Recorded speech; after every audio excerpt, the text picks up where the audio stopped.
جب 3 سال زمانہ نبوت گزرا تو اس وقت قرآن پاک کی یہ آیت مبارکہ نازل ہوئی، فاصدع بما تؤمر، آپ کو جس چیز کا حکم دیا گیا ہے نا، اب علی الاعلان آپ اس کا حکم لوگوں کو سنائیں، وَأَعْرِضْ عَنِ الْمُشْرِكِينَ، مشرکوں کی پرواہ نہ کریں۔ اور اب علی الاعلان دعوت کا سلسلہ چلا تو حکم ہوا سب سے پہلے اپنے قریبی رشتہ داروں کو دعوت دیں، اور یہ آیت مبارکہ نازل ہوئی، وَأَنذِرْ عَشِيرَتَكَ الْأَقْرَبِينَ، اب اپنے قریبی خاندان کے لوگوں کو جمع کریں۔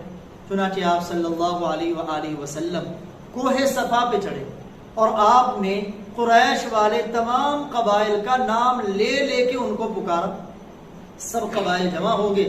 پھر آپ نے سب سے پہلے اپنی ذات کو ان کے سامنے پیش کیا کہ میں نے تمہارے اندر 40 سال گزارے، تم نے مجھے کیسا پایا؟ سب نے بیک زبان کہا، ہم نے آپ کو بڑی مرتبہ آزمایا، ہر بار آپ کو سچا پایا۔ آپ نے فرمایا اگر میں تمہیں بتاؤں کہ اس پہاڑی کے پیچھے سے ایک لشکر آ رہا ہے، وہ تم پہ حملہ کرے گا، بتاؤ کیا تم میری بات مانو گے؟ بعض کتابوں والوں نے لکھا اس مجمع میں سے ایک آدمی نے دوڑ لگائی، وہ اس پہاڑی پہ چڑھا، چڑھ کے دوسری طرف دیکھا، تیزی سے نیچے آیا، آ کے کہنے لگا ان آنکھوں سے تو کوئی لشکر آتا ہوا نظر نہیں آ رہا، لیکن پھر بھی اگر آپ کہیں کہ کوئی لشکر آ رہا ہے ہم اپنی آنکھوں کو جھٹلا دیں گے، لیکن آپ کو نہیں جھٹلائیں گے، کیونکہ آپ نے کبھی سچ کے سوا بولا ہی کچھ نہیں۔ پھر آپ نے فرمایا میں تمہیں اللہ کے عذاب سے ڈراتا ہوں، اگر تم کامیاب ہونا چاہتے ہو تو لا الہ الا اللہ پڑھ لو۔ جب آپ نے زبان سے یہ فرمایا، وہی لوگ جو آپ کو صادق کہنے والے تھے، جو آپ کو امین کہنے والے تھے، اسی مجمع میں کھڑا ہوا آپ کا سگا تایا، آپ کا تایا ابو لہب، اس نے زمین سے پتھر اٹھایا اور اٹھا کے زبان سے کہنے لگا تبّن لک یا محمد استغفر اللہ، اے محمد تو تباہ ہو جائے، اتنے غلیظ الفاظ زبان سے نکالے، الہذا جمعتنا، اس کام کے لیے تو نے جمع کیا، اور زمین سے پتھر اٹھا کے آپ کی طرف پھینکا۔ اسی موقع پہ پھر قرآن پاک کی یہ صورت نازل ہوئی کہ تو میرے پیارے نبی کے بارے میں یہ غلیظ الفاظ زبان سے نکالتا ہے۔ اللہ نے تبت یدا صورت نازل کی، تبت یدا ابی لہب و تب، اے ابو لہب تیرے یہ ہاتھ ٹوٹ جائیں جن ہاتھوں سے تو اشارہ میرے نبی کی طرف کرتا ہے، تیرے یہ ہاتھ ٹوٹ جائیں جن ہاتھوں سے تو پتھر اٹھا کے میرے نبی کی طرف پھینکتا ہے۔ پوری صورت ابو لہب کے خلاف نازل ہوئی۔ پھر اس موقع پر آپ صلی اللہ علیہ وآلہ وسلم نے عبد المطلب کے اولاد کی دعوت کی، چنانچہ اس کے اندر آپ کے تایا حمزہ بھی تھے، عباس بھی تھے، ابو طالب بھی تھے، ابو لہب بھی تھے، کم و بیش 40 کے لگ بھگ لوگ اس دعوت کے اندر شریک تھے۔ آپ نے سیدنا علی کو کہا ایک سا غلہ لے آؤ، ایک سا کہتے 3.5 سیر غلے کو، ایک دستی بکری کے گوشت کی لے آؤ، اور دودھ کا ایک پیالہ لے آؤ۔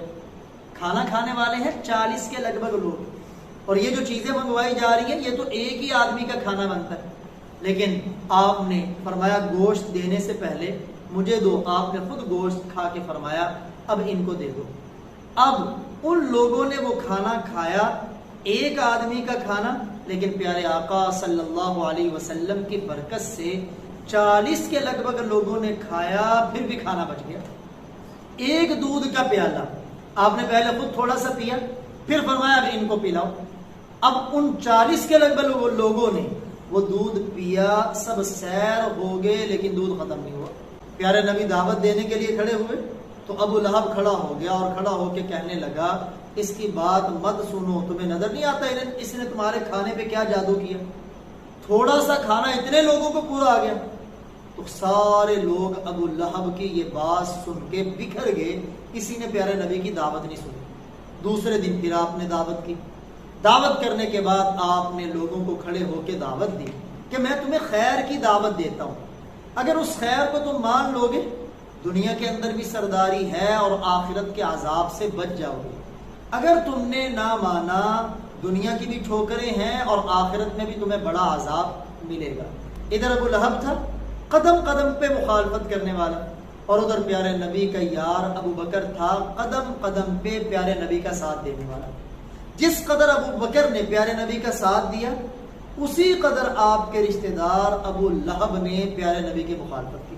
بلکہ ایک آدمی کہتا ہے میں نے اوکاز بازار میں ایک آدمی کو دیکھا، وہ لوگوں کو دعوت دے رہے تھے، اللہ تعالیٰ کی طرف بلا رہے تھے، اور ان کے پیچھے پیچھے ایک آدمی لوگوں کو کہہ رہا تھا اس کی بات مت سنو، یہ تو مجنون ہے، یہ تو ساحر ہے، یہ تو دیوانہ ہے۔ کہتے میں نے لوگوں سے پوچھا یہ پیچھے والا آدمی کون ہے؟ تو لوگوں نے بتایا یہ ابو لہب ہے۔ اب آپ صلی اللہ علیہ وآلہ وسلم کی دعوت علل اعلان ہونے لگی۔ جب آپ صرف اسلام کی دعوت دے رہے تھے تو قریشیوں نے آپ کو کچھ نہیں کہا، لیکن جب آپ نے ان کے بتوں کی مخالفت کی، بت پرستی کی مذمت کو بیان کیا، تو قریشیوں نے آپ کی مخالفت میں کوئی حد نہ چھوڑی، کوئی کسر نہ چھوڑی، ہر جگہ پہ آپ کی مخالفت کی۔ چنانچہ آپ صلی اللہ علیہ وآلہ وسلم کے چچا ابو طالب کے پاس وہ لوگ آئے، ان میں ابو جہل بھی تھا، اللہ کی لعنت برسے اس پر، عتبہ بھی تھا، ولید بھی تھا، امیہ بھی تھا۔ یہ لوگ آپ کے چچا ابو طالب کے پاس آئے اور آ کے کہنے لگے اپنے بھتیجے کو روکیں، وہ ہمارے بتوں کی مخالفت کرتا ہے۔ آپ صلی اللہ علیہ وسلم کو ابو طالب نے ایک آدمی کو بھیجا کہ بلا کے لاؤ۔ پیارے نبی جو آئے تو دیکھا سارے سردار مکے کے بیٹھے ہوئے، تو چچا کہنے لگے پیارے بھتیجے تمہاری قوم والے تمہاری شکایت لے کے میرے پاس آئے۔ آپ نے فرمایا چچا جان میں انہیں کچھ نہیں کہتا، میں تو یہ کہتا ہوں کہ یہ ایک کلمہ کہہ لے، اس ایک کلمہ کہنے کی برکت سے سارا عرب ان کے ماتحت ہو جائے گا اور اللہ انہیں آخرت کی بھی سرداریاں عطا فرمائے۔ وہ سردار کہنے لگے صرف ایک کلمہ، آپ ہمیں 10 کلمے کہلوائیں ہم کہنے کے لیے تیار ہیں۔ تو آپ نے فرمایا پھر کہو لا الہ الا اللہ محمد الرسول اللہ۔ اب یہی سردار جو کہہ رہے تھے نا کہ آپ 10 کلمے کہیں، چونکہ یہ عربی تھے، انہیں پتا تھا کلمہ پڑھنے پر ہمیں اپنے آباء و اجداد کے طریقوں کو چھوڑنا پڑے گا، ان کے نقش قدم پہ چلنا پڑے گا۔ تو یہ سارے اپنی جگہ پہ کھڑے ہو گئے، اپنے کپڑوں کو جاڑتے ہوئے کہنے لگے کیا اتنا بڑا کائنات کا نظام یہ کہہ رہا ہے صرف ایک اللہ چلانے والا، اللہ اکیلی اللہ کی ذات اتنا بڑا نظام کیسے چلا سکتی ہے؟ یہ کہہ کے کپڑے جھاڑ کے چلے گئے۔ اور پھر دوسرے دفعہ پھر دوبارہ یہ سردار اکٹھے ہو کے آئے، دوسرے موقع پر یہ سردار پھر دوبارہ اکٹھے ہو کے آئے۔ ابو طالب کو کہنے لگے اپنے بھتیجے کو روک لو، تمہاری وجہ سے ہم اسے کچھ نہیں کہہ رہے، یا ہمارے اور اپنے بھتیجے کے درمیان سے ہٹ جاؤ، ہم جانے اور تمہارا بھتیجا جانے، وگرنہ انہیں روک لو کہ ہمارے بتوں کو برا بھلا نہ کہے۔ آپ نے پیارے نبی کو بلایا اور بلا کے کہا کہ پیارے بیٹے تم اپنے اللہ کی طرف دعوت دو، ان کے بتوں کو برا نہ کہو۔ تو آپ صلی اللہ علیہ وسلم نے فرمایا چچا زان اگر آپ بھی میرا ساتھ چھوڑ دیں مجھے کوئی پرواہ نہیں، خدا کی قسم اگر یہ میرے دائیں ہاتھ پر سورج رکھ دیں، بائیں پہ چاند رکھ دیں اور مجھے کہیں کہ یہ دعوت چھوڑو، میں پھر بھی یہ دعوت نہیں چھوڑوں گا۔ معلوم ہوا کہ جب آدمی اللہ کے سچے دین کی دعوت دینے والا ہو، راستے میں آنے والی جتنی بھی رکاوٹیں ہوں، جتنی بھی پریشانیاں ہوں، اسے استقامت کے ساتھ ڈٹ جانا چاہیے، کوئی اس کا کچھ نہیں بگاڑ سکتا۔ اب مکے والوں کی مخالفت اور زیادہ آگے بڑھ گئی، جب انہوں نے دیکھا نا کہ ابو طالب سے تو ہمارا معاملہ حل نہیں ہوا، تو اب وہ کھلم کھلا پیارے نبی کی مخالفت کرنے لگے، جو کلمہ پڑھتا اس کو قسمہ قسم کی تکلیفیں پہنچانے لگے، جیسے سیدنا بلال حبشی رضی اللہ تعالیٰ، عمار بن یاسر رضی اللہ تعالیٰ، جتنے بھی غریب لوگ کلمہ پڑھنے والے تھے ان کو انہوں نے قسمہ قسم کی تکلیفیں پہنچائی اور کھلم کھلا پہنچائی۔ اور کبھی پیارے آقا سجدے میں ہیں تو اونٹ کی اوجری لا کے آپ کی کمر مبارک پہ رکھ دی، آپ کو خانہ کعبہ میں نماز نہیں پڑھنے دی، لیکن اللہ کے پیارے نبی نے دعوت کو نہیں چھوڑا۔ اب ان کی میٹنگ بیٹھی کہ ہم مخالفت کر رہے ہیں لیکن یہ اسلام تو دن بدن بڑھتا چلا جا رہا ہے۔ میٹنگ کے اندر بیٹھ کے کہنے لگے کوئی ایسا بندہ تلاش کرو جس کے پاس کہانت کا بڑا علم ہو، شعر و شاعری کا بڑا علم ہو، کیونکہ پیارے نبی کو کاہن کہتے تھے، شاعر کہتے تھے۔ تو سب کی نظریں گئیں عتبہ بن ربیعہ پر، کہنے لگے عتبہ بن ربیعہ جیسا عرب کے اندر کاہن بھی کوئی نہیں، شاعر بھی کوئی نہیں۔ عتبہ کا انتخاب ہوا کہ وہ جا کے پیارے نبی سے بات کرے۔ اب عتبہ آیا آپ صلی اللہ علیہ وسلم کے پاس، آ کے پیارے نبی سے کہنے لگا مجھے آپ یہ بتائیں آپ بہتر ہیں یا آپ کے والد عبداللہ؟ پیارے نبی خاموش۔ پھر کہنے لگا یہ بتائیں آپ بہتر ہیں یا آپ کے دادا عبد المطلب؟ پیارے نبی خاموش۔ فرمایا انہوں نے تو کبھی بتوں کی مذمت نہیں کی، اگر وہ بہتر ہیں تو پھر آپ کیوں کرتے، اور اگر آپ بہتر ہیں تو ہمیں اس کی کوئی دلیل دیں کہ آپ بہتر ہیں۔ اور پھر عتبہ کہنے لگا میں آپ کو ایک پیشکش کرتا ہوں، دیکھیں پورے عرب میں آپ نے جگ ہنسائی کی ہے، سارے لوگ کہتے ہیں کہ مکے والے آپس میں ٹوٹ کے رہ گئے، آپس میں ان کے گروہ بندی بن گئی، مخالفتیں ہو گئی، سب ہمارے اوپر ہنس رہے ہیں۔ میں تمہیں پیشکش کرتا ہوں، اگر تم یہ نئی دعوت اس لیے دے رہے ہو نا کہ تمہیں مال و دولت کی ضرورت ہے، تو ہم سب مل کر مال اکٹھا کرتے ہیں اور آپ کو عرب میں سب سے امیر ترین بنا دیتے ہیں۔ اللہ کے نبی نے فرمایا مجھے تمہارے مال کی کوئی ضرورت نہیں۔ پھر کہنے لگا اگر آپ اس نئی چیز کی دعوت اس لیے دیتے ہیں کہ آپ کسی خوبصورت عورت سے شادی کرنا چاہتے ہیں، ہم ایک نہیں عرب کی 10 حسینے آپ کے نکاح میں دے دیتے۔ پیارے نبی نے فرمایا میری دعوت اس لیے بھی نہیں۔ پھر وہ کہنے لگا اگر آپ یہ نئے دین کی دعوت اس لیے دے رہے کہ آپ سرداری چاہتے ہیں، ہم جتنے بھی عرب کے اندر سردار ہیں اپنا اپنا جھنڈا لا کے ہم آپ کے سامنے گاڑ دیتے ہیں اور آپ کو اپنا سب سے بڑا سردار مان لیتے ہیں۔ آپ نے فرمایا مجھے تمہاری سرداری بھی نہیں چاہیے۔ اب عتبہ بن ربیعہ نے دیکھا کہ یہ تو کچھ بھی نہیں مان رہے۔ پیارے نبی نے فرمایا کیا تمہاری دعوت اور پیشکش ختم ہو گئی؟ وہ کہنے لگا ہاں ختم ہو گئی۔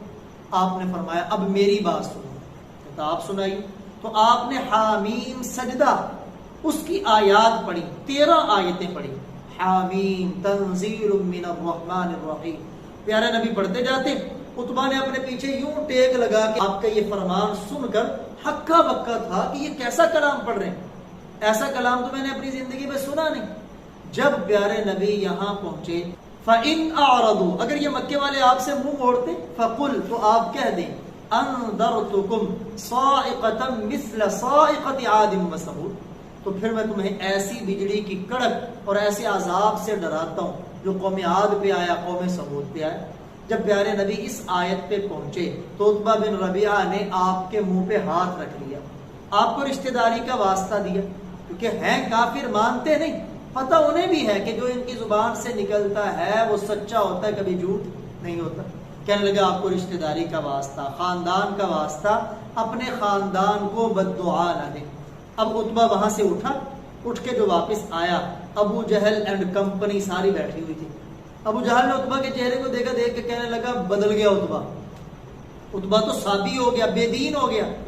اب عتبہ پاس آیا، عتبہ نے آ کے کہا خدا کی قسم تم کہتے ہو وہ کاہن ہے، ان کی کلام میں کوئی کہانت نہیں، تم کہتے ہو وہ شاعر ہے، میں بہت بڑا شاعر ہوں، ان کی کلام میں کوئی شعر و شاعری نہیں، بلکہ وہ ایسا کلام پڑھتے ہیں کہ اس کلام کی ایک دن بڑی شان ہوگی، تو میں تمہیں کہتا ہوں ان کو ان کے حال پہ چھوڑ دو، اگر باقی عرب والے وہ ان کو زیر کر لیں، ان پر غالب آ جائیں تو تمہارا کام حل ہو گیا، اور اگر یہ ان پر غالب آ جائیں تو جو ان کی عزت ہوگی وہ تمہاری عزت ہوگی، جو انہیں سرداری ملے گی وہ تمہیں سرداری ملے گی۔ تو ابو جہل کہنے لگا اپنی بات اپنے پاس رکھ، ہم نے ان کی مخالفت کرنی۔ اب تمام وہ دوست جو اس چینل پہ نئے ہیں اور انہوں نے ابھی تک ہمارے چینل کو سبسکرائب نہیں کیا، ان سے گزارش ہے کہ ہمارے چینل کو سبسکرائب کر لیجئے اور اس کے ساتھ نظر آنے والے بیل کے آئیکن پہ کلک کرنا مت بھولیں،